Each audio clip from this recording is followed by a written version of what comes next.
Con mucho placer doy la bienvenida al señor Agustín Laje Arrigoni, politólogo de la Universidad Católica de Córdoba, de Argentina. Tiene usted la palabra, adelante.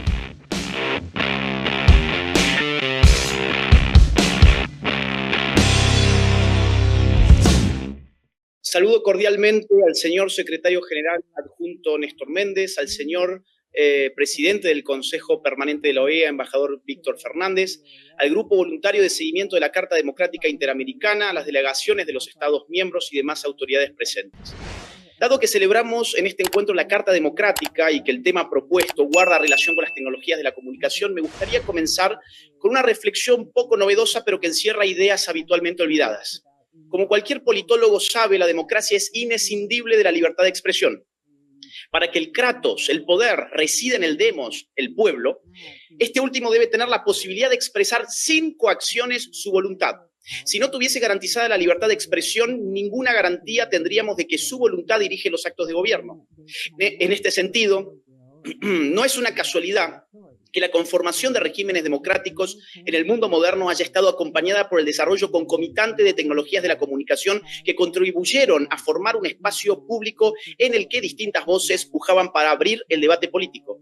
El papel de la imprenta en las revoluciones democráticas del siglo XVIII es suficientemente conocido, pero el desarrollo de las tecnologías de la comunicación masiva no se detuvo allí. A fines del siglo XIX llegó el cine, a principios del XX la radio y poco después la televisión. En estos casos la política siempre supo cómo controlar estos medios y usarlos a su propia conveniencia. La índole de estas tecnologías facilitaba el control, puesto que la masividad estaba del lado de los receptores, pero no de los productores y difusores de información, que continuaban configurando una élite muy reducida y por lo tanto fácil de cooptar. Pero esto empezó a cambiar hacia fines del siglo XX, cuando comenzamos a conocer de una herramienta llamada Internet. Esta tecnología prometía masificar no solo al público receptor, sino también al emisor. Esta potencia democratizadora, totalmente inédita en el dominio de las tecnologías de la comunicación, termina de coagular en las redes sociales de nuestro siglo XXI. Advierto con enorme preocupación la reacción de una buena parte del poder político ante los efectos de esta democratización comunicacional. Esa reacción manifiesta una voluntad de control político sobre esta tecnología. Hasta cierto punto, sus argumentos no parecen muy distintos de los que presentaban los monarcas absolutos de siglos predemocráticos cuando explicaban la necesidad de la censura y el control de las publicaciones en nombre de la verdad que ellos aseguraban custodiar.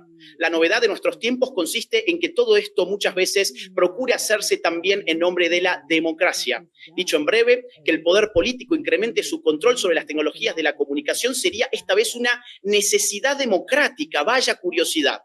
No deja de ser sorprendente que la política se postule como custodio y garante de la verdad. En efecto, sabemos bien que la política y la verdad han convivido siempre de forma tormentosa, desde la antigüedad hasta nuestros días. A Sócrates lo mataron los políticos. Platón creyó que había que tener filósofos reyes para evitar los males del error y la mentira en política, pero el régimen ideal que propuso era todo menos una democracia, como bien supo Popper. Tampoco es una casualidad que la política terminara definiendo su propia autonomía a través de Maquiavelo, independizándose de la moral y reconociendo la necesidad política de mentir. En el siglo XVIII, los ilustrados lucharon contra la autoridad política de su tiempo, a la que acusaron de mantener en la ignorancia al pueblo. Los siglos XIX y XX no fueron mejores, fueron los siglos de las ideologías políticas, entendidas como discursos mistificadores y engañosos, y los totalitarismos se convirtieron en verdaderas máquinas de mentir, como tan bien lo viera Hannah Arendt. Por cierto, esta última siempre le llamó la atención que la sinceridad jamás hubiera sido en Occidente considerada una virtud política. No creo, sin embargo, que haga falta dar todos estos rodeos y hacer estos repasos tan apretados para constatar que los políticos se han ganado con justicia la fama de ser amigos de la mentira, no solo en nuestra época, sino en general. Que los políticos habitualmente mienten es algo que los ciudadanos saben por experiencia propia. Entonces, ¿con qué derecho el poder político hoy reclama su control sobre las redes sociales en nombre de la lucha contra la desinformación y la mentira? El poder político en una democracia que sea algo más que un mero rótulo debe garantizar los márgenes más amplios posibles para la libertad de expresión. Esta garantía empieza por no intervenir, abstenerse de prescribir, controlar, censurar y dirigir la expresión de los ciudadanos. El único límite legítimo debe ser puesto en las expresiones cuyo objeto es la instigación, promoción o coordinación de delitos. Pero esto ya está contemplado en nuestros códigos penales. En lo que a la verdad respecta, esta es una aspiración que se consuma en el intercambio comunicativo libre. Toda traba que el poder político imponga sobre ese intercambio libre es un atentado contra las condiciones de posibilidad de la verdad, incluso allí donde lo que se impide supuestamente es la mentira. Quien vio esto de manera magistral fue John Stuart Mill, quien aseveró que toda censura implicaba robarle a la humanidad, porque si lo que se censuraba era cierto, la humanidad perdía en efecto una verdad, y si lo que se censuraba era falso, la humanidad perdía una oportunidad para reafirmar la verdad en su choque con el error. Ante esto es curioso que ciertos jueces hayan invocado recientemente al mismo Mill para justificar la censura en redes sociales, un verdadero disparate. Las noticias falsas, sin duda, son un mal, pero mucho peor es que el poder político, que tan poco compromiso ha tenido desde siempre con la verdad, intervenga en el campo de las redes sociales e Internet como juez de la verdad y la mentira. Este daño no es hipotético ni potencial, sino tremendamente actual. Acabamos de escuchar a Mark Zuckerberg decir que cierto país le obligó a censurar la libertad de expresión durante la pandemia, no para promover verdades, sino mentiras. También hemos escuchado recientemente a Elon Musk denunciar a cierto organismo internacional que le habría chantajeado para que en la red social X se censuren perfiles por motivos políticos. Ni qué decir de países de nuestra región que actualmente han dejado a sus usuarios sin acceso a redes sociales. La libertad de expresión es un derecho humano reconocido en el artículo 19 de la Declaración Universal y el 13 de la Convención Americana. Ambas redacciones son muy claras y establecen los más amplios márgenes de libertad de expresión para los seres humanos. Además de las noticias falsas, el otro argumento que suele usarse a través del poder de la política para socavar la libertad en las redes es lo que ellos llaman discurso de odio.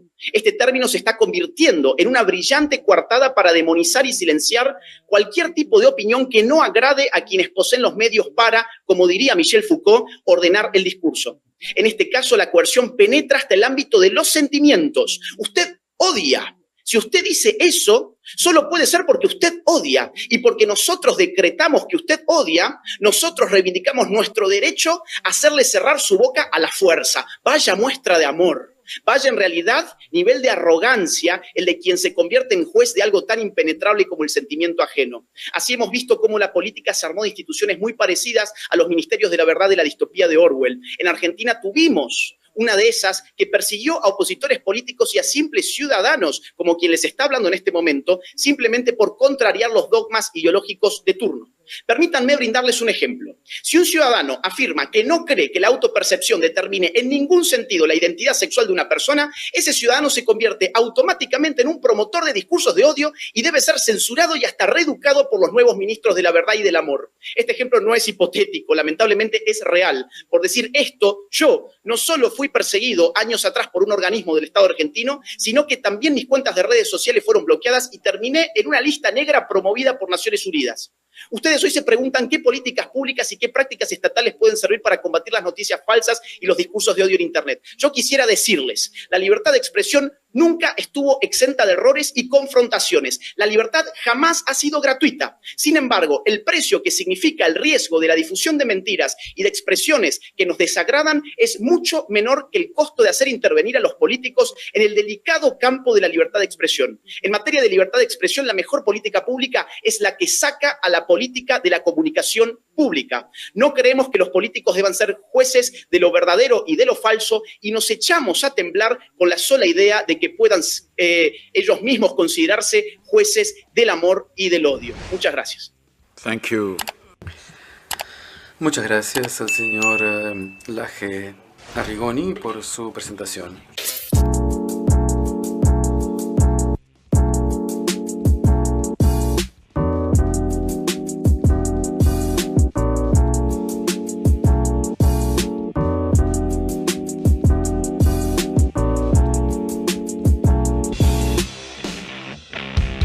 Quiero que cierres este video sin antes contarte que mi más reciente libro, titulado Generación Idiota, ya se encuentra disponible en las más importantes librerías de toda América y de España también. Además, podés encontrarlo a través de Amazon en el link que te dejo en la descripción de este video. Mi trabajo se financia única y exclusivamente a partir de las donaciones libres y voluntarias de aquellos que valoran mi trabajo. Si quisieras colaborar económicamente conmigo, te invito a hacerlo uniéndote en mi comunidad de Patreon, siguiendo el link que se encuentra en la descripción de este video, o bien uniéndote a la comunidad de YouTube haciendo clic en el botón unirse. Si no pudieras colaborar económicamente, no te preocupes, hay muchas otras formas de ayudar. Por ejemplo, difundiendo este video, poniéndole like, dejando tu comentario, suscribiéndote a este canal y activando la campanita.